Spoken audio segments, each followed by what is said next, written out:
The sun over New Mexico that day was merciless, a molten disk hanging low over a land cracked open by heat, silence, and old blood. Leonardo Escalante rode slow beneath it, dust curling at the hooves of his mare. His was a name few remembered and a face even fewer trusted. A man with no family left, no God to speak of, and nothing but old guilt stitched into the creases of his skin. He wasn't supposed to be there, not in that part of the desert, not trailing a lost steer that had likely wandered too far to matter. But something had pulled him, something wordless. Maybe it was the way the wind shifted or how the silence grew too still. He knew the rhythm of this land like the back of his hand. And when it broke, he listened. At first it sounded like wind, a whisper that had forgotten what it was trying to say. But then it came again, a sharp, brittle whimper like a thread ready to snap. Leonardo stiffened in the saddle. The sound was human, weak but alive. He dismounted fast, tying his reins to a dead juniper branch. Rifle slung over his back, boots crunching over bone-dry earth, he moved toward the sound, weaving through brush and boulder until he found the clearing and her. She was hanging. Arms stretched above her wrists, tied tight with old mesquite rope, her body sagged under its own weight. Her skin was dark, sunburned and coated with dust.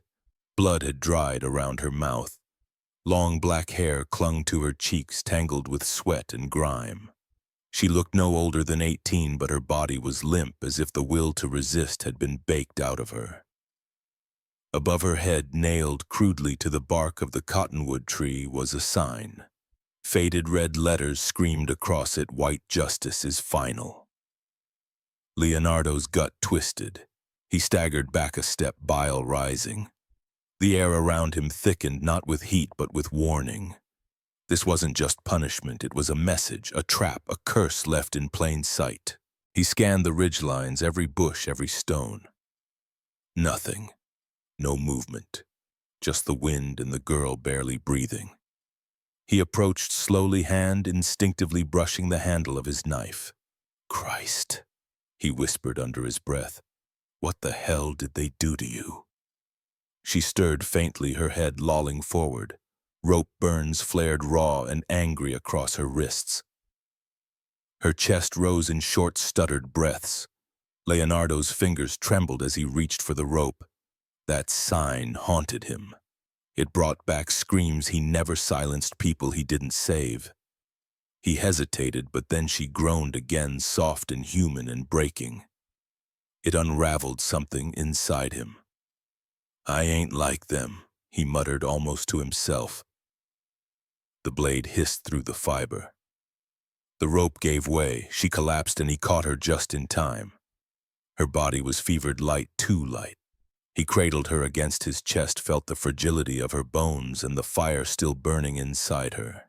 Her eyes fluttered open wide and unfocused, full of fear and pain.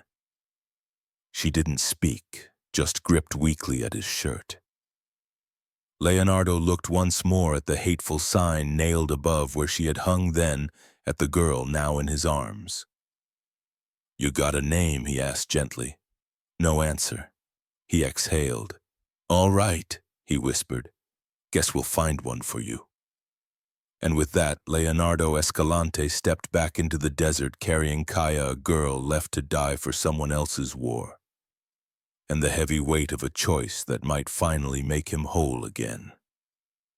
The house sat like a stubborn relic on the edge of nowhere, a single-room cabin with a patched tin roof and a windmill that creaked like it was remembering something painful. It wasn't much, but it stood solid, like the man who had built it, like Leonardo.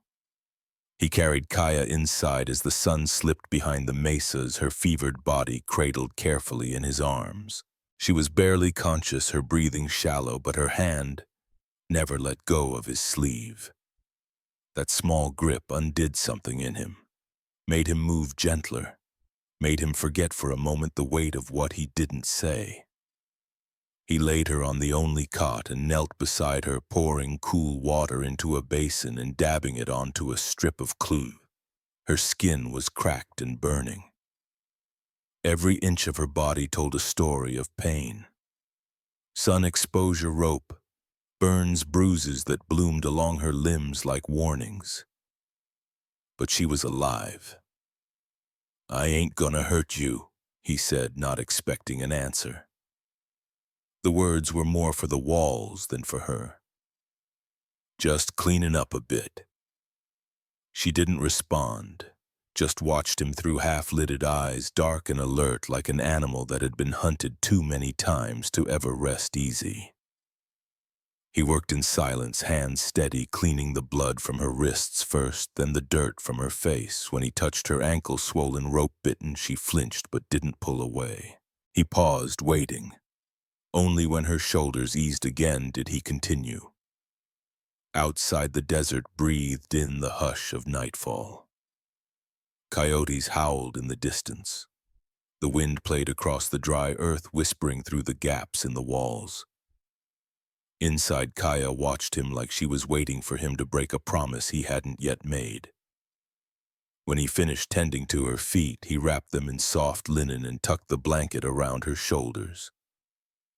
"You remind me of a place I camped near," he murmured. "River called Quiet Snake. Dry most of the year, damn thing looked dead, but after the rains it came alive, fast, deep." He paused, then added quietly, "You look like that, like something that ain't done yet." She didn't speak, but she blinked once slowly and something in her eyes shifted. Not trust, not yet, but something softer than fear. Leonardo stood and crossed to the shelf, grabbing his bedroll. He dragged it toward the door. "You stay here tonight," he said. "Cot's yours. I'll take the barn." It wasn't just decency, it was fear, not of her but of what she represented. That sign nailed to the tree still burned in his mind. White justice is final. Whoever had left her out there had done it with intention, with cruelty, and they might still be watching. Before he stepped outside, he looked back. She hadn't moved, just lay there, eyes open, staring at the rafters like they might fall. He spent the night out in the barn, rifle across his lap, but sleep didn't come. Days passed with the slow rhythm of desert life. Leonardo brought her water, food, beans, simple things. She ate, though never much. She moved, though always carefully. She never spoke, but he caught her watching him when she thought he wasn't looking. Every night he gave her the house and slept in the barn. Every morning he checked the hills, the ridgelines, the footprints near the fence. The silence between them wasn't cold. It was heavy like the stillness before a storm. Then one morning he saw the boot print, smaller than his, military issue, cavalry heel, fresh. He squatted beside it, scanning the brush. Nothing moved, just the heat shimmering over the sand. Inside, Kaya sat by the window, still and unreadable. She didn't look up as he entered, but he saw her shoulders tense. "You seen anyone?" he asked. She didn't reply, just pulled the blanket tighter around her. Leonardo kept his voice low. "Think we've got company." That night, he sat on the porch with his rifle across his knees, watching the darkness wrap around the ranch. Kaya didn't sleep either. He heard her pacing inside, slow and restless. By the next afternoon, the visitor came. A lone cavalryman, dust on his uniform badge on his chest, riding hard from the east. He dismounted with authority, pulled a folded poster from his coat, and handed it to Leonardo. The sketch was crude, but the eyes were hers. Wanted for murder. Escape. Dangerous. $50 reward. Leonardo looked up slowly. "Can't say I've seen her." "You sure?" the lieutenant asked. Leonardo nodded. "Just jackrabbits and wind." The soldier narrowed his eyes but rode off. Inside, Kaya stood behind the curtain. She had heard everything. Leonardo stepped in, took off his hat, leaned it against the doorframe. "They came looking. Said you were wanted." She didn't speak. "I told them no." She turned slightly, eyes narrowing. He met her gaze. "I don't know what you did, Kaya," he said, "and maybe someday you'll tell me. But out here, a man makes choices," he shrugged, turning to stir a pot of beans he'd already finished. "I made mine." Behind him, he heard her shift, not running, not hiding, just standing.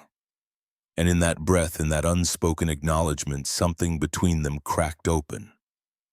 Not yet love, not even trust, but the first step toward both, and the silence for the first time felt like something they shared. The days rolled forward like wagon wheels over broken stone, uneven, uncertain, always moving.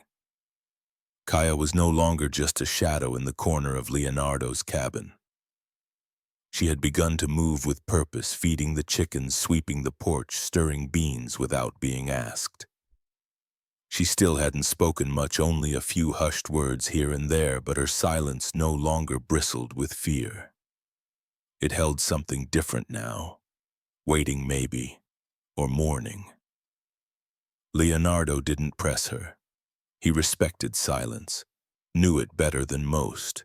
The two of them existed in a rhythm that didn't need explaining, separate most of the time, but always within reach. But peace in the desert was always temporary. It was 3 days after the cavalryman's visit when Leonardo saw the riders. He was out near the far fence line when dust rose in the east, 3 horses moving fast. Too fast for neighbors, too careless for traders.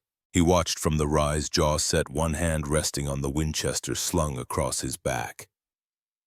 As they neared, he recognized the lead rider, Joe Prescott, a man whose badge meant little but whose voice carried through every saloon in the county. Trouble in boots and whiskey breath. They dismounted without asking. Wyatt Prescott called using the name Leonardo had taken to survive. "Heard tell you might be harboring someone don't belong." Leonardo's mouth flattened. "You hear a lot of things, Joe. Don't make 'em true." The other 2 riders, grizzled, sunburnt men with mean eyes, shifted in their saddles. Rifles slung across their backs, hands loose near their pistols. "Apache girl," Joe said, spitting tobacco into the dust. "There's a reward, $50 cash, and the thanks of every God-fearing settler west of the Pecos." Leonardo stood firm on the porch, back straight. "You came all this way for a rumor," Joe's eyes narrowed. "We aimed to check inside, just in case." Leonardo took one slow step down. "You got a warrant?" Joe laughed. "You think this is court?" The silence that followed was dry and brittle. Behind Leonardo, Kaya stood just inside the doorway. Hidden, listening.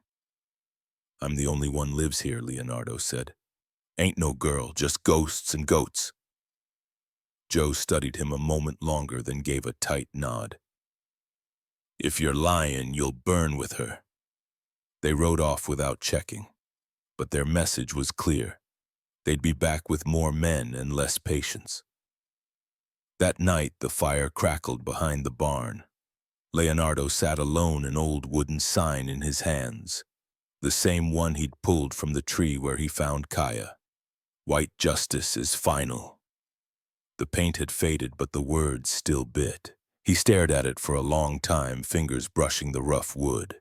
No sermon, no prayers, just a match and a quiet decision. The flames swallowed the message. Wood hissed and cracked, curling inward as the hate inside it burned. The sign blackened, then vanished in ash.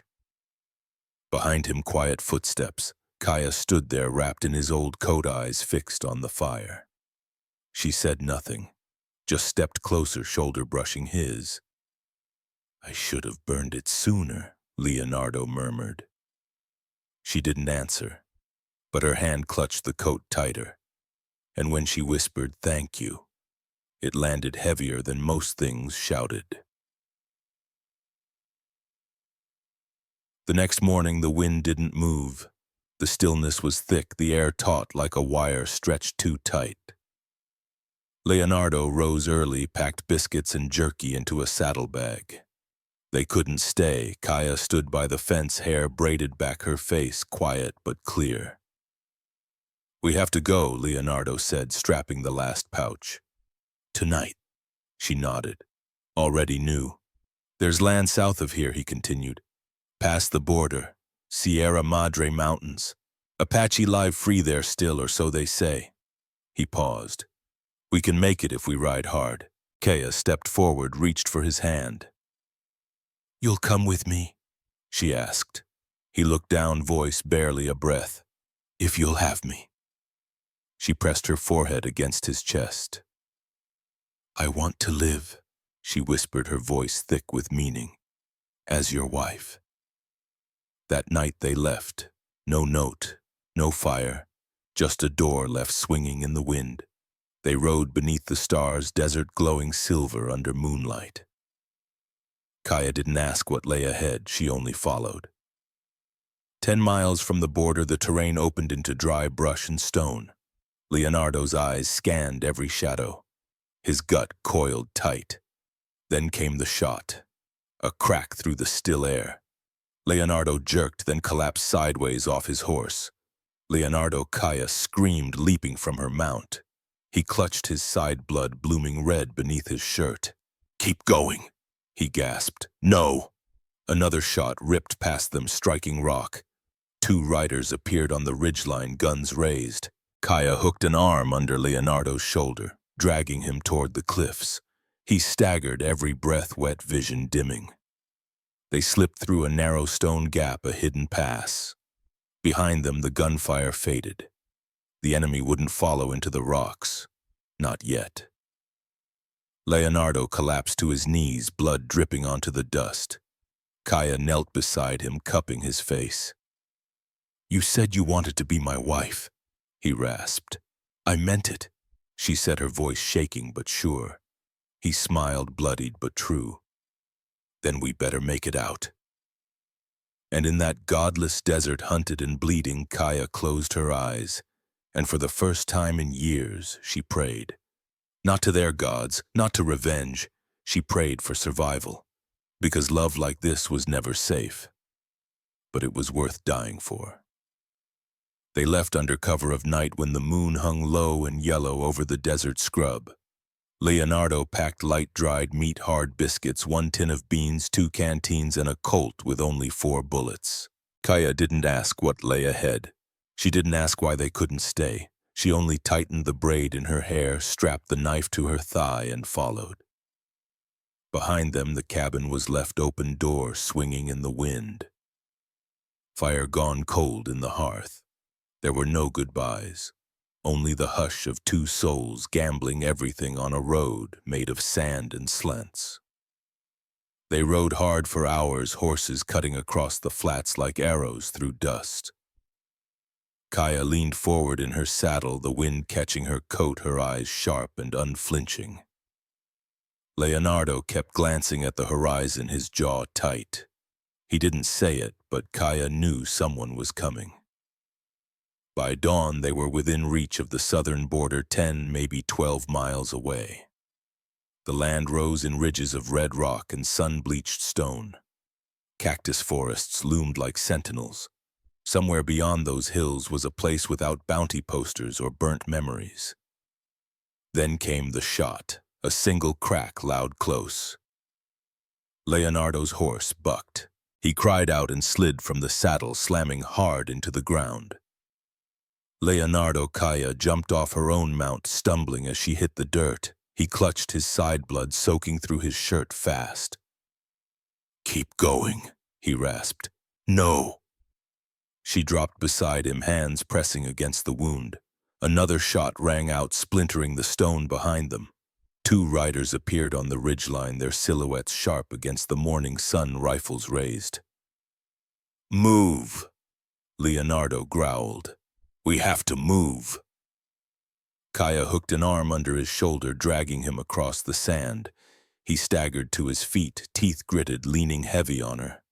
Somehow they made it to a narrow pass between the cliffs, hidden by brush, almost invisible unless you'd walked it yourself. Kaya ducked them inside, pressing Leonardo against the stone wall. The shots faded behind them. The riders wouldn't follow on horseback. Not here, not yet. Leonardo sank to his knees. His blood smeared the rock. His breath was shallow. "You said you wanted to be my wife," he murmured, voice thick with pain. She knelt beside him, cupped his cheek. "I meant it." Even through the agony, he smiled. "Then we better survive this." They waited in that pass until the sun dropped behind the rocks. Kaya tended to his wound with water and cloth torn from her sleeve. She moved with care, but her hands were sure. She'd seen wounds like this before, just never on someone she couldn't afford to lose. That night they didn't sleep. Kaya sat beside Leonardo, her hand never leaving his. She whispered to the stars in a language older than maps, asking for safe passage. Not just for him, for both of them. For the chance to live a life not built on ashes. By morning, Leonardo could stand again barely. They rode slower now, avoiding open trails, sticking to canyons and creek beds. Days passed in grit and heat and pain and quiet determination. Kaya hunted when she had to. Leonardo gave what strength he had. There was no room for fear, only forward. Finally, they reached it. A bend in the river tucked between mesquite groves and sun-bleached stone. It wasn't marked on any map. It didn't need to be. It was far enough, quiet enough. The air smelled of sage and rain. They built the shelter together, wood and hide, stone and sweat. Kaya painted a symbol over the doorway, a bird with wings spread wide, encircled by flame. Not to mourn the past, but to honor it. Leonardo healed slowly. His steps were stiff, his side tight with scar. But he was alive, and he was home. One evening, Kaya stepped into the river shallows, barefoot, water kissing her ankles. Her belly had begun to swell round and firm beneath her sash. She pressed both hands to it. "Little one," she whispered, "your father didn't just forgive. He stayed. He fought. He loved." Behind her, Leonardo appeared, weathered, steady, the ghost of a smile in his eyes. He took her hand without a word, their fingers laced. The river moved slow beside them, carrying stories away and hope downstream. The cabin behind them was small, no trophies, no riches, just bundles of herbs, a worn rifle and a baby blanket stitched with steady hands. They had no last names worth keeping, no history that the world wanted to remember. But they had something else. They had fire that didn't consume, and love that didn't ask to be named, and the courage to start again in a place that asked nothing of them except to stay. The river moved slow that morning, whispering over stones like it had secrets to tell. Mist clung to the banks, curling around the wild reeds and cottonwoods. A breeze rustled through the mesquite trees, gentle and warm, the kind of wind that didn't carry warning, just breath. Kaya stood barefoot at the water's edge, one hand resting on her rounded belly. The fabric of her woven sash shifted with her breath, and her fingers traced small circles over the life stirring inside. Her eyes were on the current, but her mind was further upstream, on fire, on blood, on escape. On Leonardo. Behind her, smoke rose thin from a chimney tucked into the slope of the land. Their home, a single-room lodge made of pine logs and river stones, stood solid and unremarkable. But inside it carried more than shelter. It carried their story. 6 months had passed since they left the high desert behind. Since bullets followed them through canyons and soldiers whispered her name like a curse. 6 months since Leonardo bled into the dirt and Kaya dragged him through a narrow rock pass with nothing but rage and love to guide her. He had nearly died, but he hadn't. She'd refused it. The day they found this river bend, Leonardo could barely speak. Fever burned through him like wildfire. Kaya set him down beneath the trees, built a fire and boiled water with trembling hands. For 3 days and nights she fought off death with herbs and touch, with whispered prayers and cool clothes. She held his hand through every groan, every shudder, until one morning he opened his eyes, smiled faintly and rasped, "You're still bossy." That was when she knew they would stay. That this place unmarked by any map, far from soldiers and names, could hold a different kind of life. Not survival. Living. Leonardo now sat outside the lodge, whittling a piece of cedar wood with a worn blade. His side still ached when he moved wrong, and the scar twisted ugly across his ribs, but he welcomed it. It reminded him what had almost been lost, and what he now had. He looked up and saw Kaya in the water, her dark braid falling down her back, her body swaying gently in the shallows. Peaceful. Whole. He'd never seen her like that before. The girl hanging from a tree in New Mexico was gone. In her place was this woman, this flame who had survived and chosen him. He stood boots soft on the earth and walked to meet her. The river lapped at their ankles as he stepped beside her. She didn't turn, just asked softly, "Do you think the child will look like you?" Leonardo tilted his head. "Depends. If they're stubborn, definitely." She smiled, faint but true. A pause stretched between them, quiet and golden.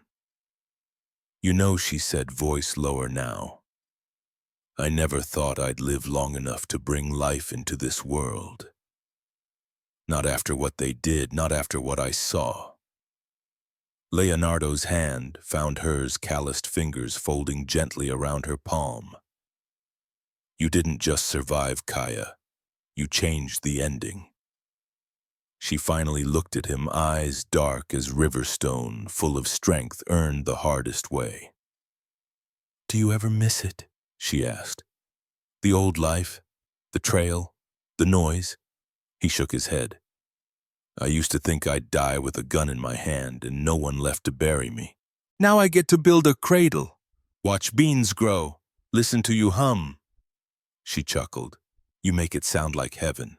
He squeezed her hand. "It is, darling, or as close as I'm likely to get." Later that day, Kaya sat at the small wooden table inside their lodge, stitching the final hem on a tiny shirt. The soft cotton bore a faded patch from one of Leonardo's old bandanas. Beside her sat a bundle of herbs, a smooth stone used for grinding roots, and a folded letter she would never send, addressed to no one, written just to release the weight of memory. Leonardo returned from the woods near dusk, a rabbit strung over his shoulder. He paused in the doorway and took in the scene, firelight glowing against timber walls, the quiet rustle of Kaya's needle, the curve of her belly rising with each breath.